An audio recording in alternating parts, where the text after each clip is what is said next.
আমরা লাভ চাই না লজ্জা চাই? আরো জোরে বলেন।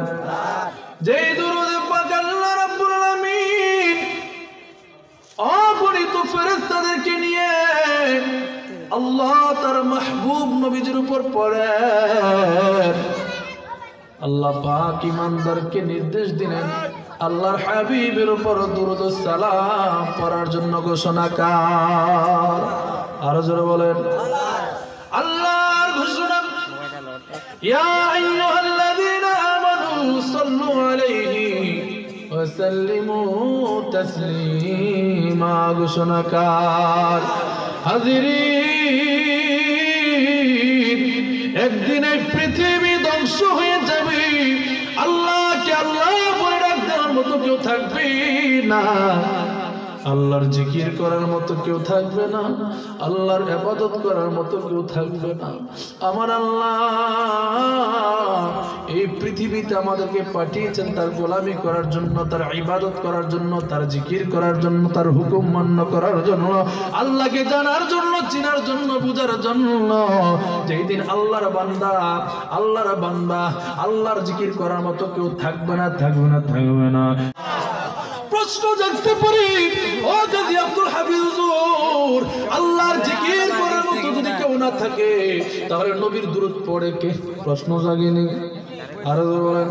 কুল্লু মান আলাইহা ফানি ওয়া ইয়াবকা ওয়াজহু রাব্বিকা যুল জালালি ওয়াল ইকরাম।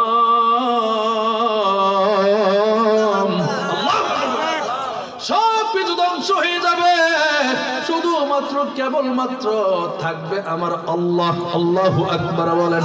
যেই আল্লাহর মরণ নাই, যেই আল্লাহ হচ্ছে কি চিরঞ্জীব, ওয়াল আউয়াল ওয়াল আখির ওয়াল যাহির ওয়াল বাতিন, যেই আল্লাহর সিফাত তিনি আদি অন্ত, তিনি জাহির বাতিন, যে আল্লাহ চিরঞ্জীব, যে আল্লাহ রাব্বুল আলামিন তার মাহবুব নবীর উপর দুরূদ পড়েন, ইয়া রাব্বুল আলামিন কখন থেকে পড়েন? বলে যে আমার হাবিবের সৃষ্টির সূচনা লগ্ন থেকে শুরু করে আমি আমার হাবিবের উপর, আমার হাবিবের মহব্বতে আমি আল্লাহ দুরূদ পড়ি, এই পৃথিবী ধ্বংস হয়ে যাবে, ওই দিন নবীর দুরূদ বন্ধ হবে না। কেন? নবীর দুরূদ স্বয়ং লামাকানের আল্লাহ পড়ে। বলেন আল্লাহু আকবার।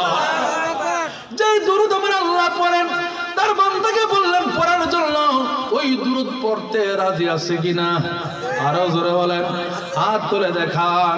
ওই যে বা পড়ে প্রেমের সাথী